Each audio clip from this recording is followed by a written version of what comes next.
It's lunchtime. How's it going? Steven here. Today my guest comes from the other end of the country, Maine Beer Company's lunch.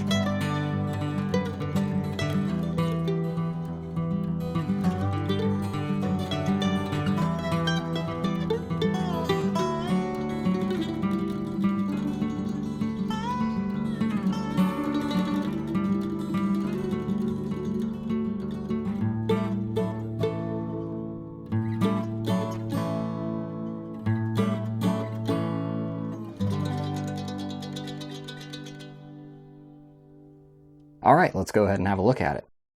So it's got a pretty hazy appearance. You can't really see through it all that well. It's kind of a gold, coppery, orange, sort of that kind of hue to it. But there is, as far as I can tell, nothing floating around in there. It's just not 100% see-through. You can kind of see your fingers through it. And then the head is a really, really nice mixture. Lots of little bubbles, lots of medium ones, some really large bubbles in the top. It's pretty rocky on top. All right, so let's talk a little bit about Maine Beer Company. Maine Beer Company began as a homebrewing operation of two brothers, David and Daniel. They started with a pale ale called Peeper, which was originally called Spring Peeper. They dropped the spring part because in the wintertime, people thought it was an old seasonal beer. In 2009, they officially opened with a one-barrel system in Portland, Maine. The next year, they bought a 15-barrel brewhouse and a 30-barrel fermenter and expanded their distribution. By 2013, they had outgrown those digs and relocated to Freeport. They're now a 60-barrel operation with expansive fermentation and bright tank space. The beer I have in front of me is named after Lunch, a special whale that's been spotted off the Maine coast since 1982. She has what looks like a bite taken out of her fin, which adds to her unique character. Several of their beers are named after animals, local geography, and people. They specialize in IPAs and pale ales, but they have a whole lineup of really delicious stouts, porters, reds, and amber ales. And they have a much wider variety courtesy of their Black Barn program. The brewery operates by the motto that they stamp on everything and every beer: do what's right. They've been a member of 1% for the Planet since they opened, and it was part of their original business plan. Their emphasis has been taking care of their employees with good pay and benefits, their community through supporting local nonprofits, and the world and environment through the 1% for the Planet program, and by other means. 50% of the energy they use is supplied by the solar panels they have installed on site, with plans to generate more solar than they consume by 2030, which they're on track to meet or beat. All right, let's go ahead and have a smell.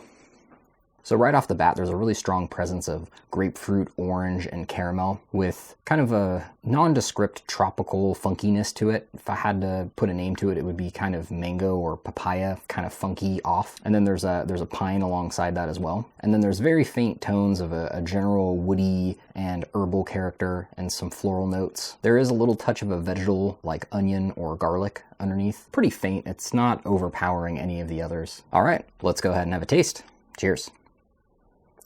So on the palate, that pininess is probably the strongest thing to punch right from the get-go. And then there's kind of orange peel zest, not so much orange fruit. Same thing with the grapefruit as well. There's a little bit of a caramelly sweetness, but this has a pretty strong bitterness. It's fairly rounded, but it's definitely assertive. As this gets a little bit warmer, there's kind of a bit of a honey and more of that wheat is starting to show up. I wasn't picking it up early on. As this warms up a little bit, both of those things start to take the stage. And there's kind of more of there's a little bit of like a toasty, crackery thing going on as I sit with this for a little bit longer too. So the body on this is medium. The bitterness is assertive, but quite well rounded. Carbonation is pretty soft and delicate. The feel is also fairly soft. It's maybe pillowy would not be the word I would use, but it's creeping up to that. And then the finish is quite dry and bitter. That finish, you're really kind of smacking your lips. You can feel it on your gums. Somebody said, pair this with Sultans of Swing by Dire Straits for ultimate enjoyment. I feel like that song pairs with everything. I like the article name from Beervana about Maine beer and this particular beer. New England before New England was cool. And I think probably the same could be said for Heady. And I think actually the article sums up what I feel about Maine pretty well. They're old school and understated compared to some of their New England contemporaries, but they're devastatingly pointed in their execution, and they're so enjoyable. If you've started to notice, there's a bit of a theme emerging in some of the beers I've decided to showcase in the tastings. This, along with Pliny and Heady, I think are really good examples of beer that were a labor of love, skill, and attention to detail. Something that's been built, tweaked, refined, and perfected over many years. It's delicate, yet kind of aggressive. It's complex and nuanced, but approachable and easy to drink. It has a character, an indescribable it factor that very few beers have, and I think Heady and Pliny are in that class. It's a bit like its namesake. It's a beer or whale like any other beer or whale, but there's something special about it and a little bit of mystery that makes it stand out. If you liked this video, consider checking out some more that are just like it. Cheers, and thanks for watching.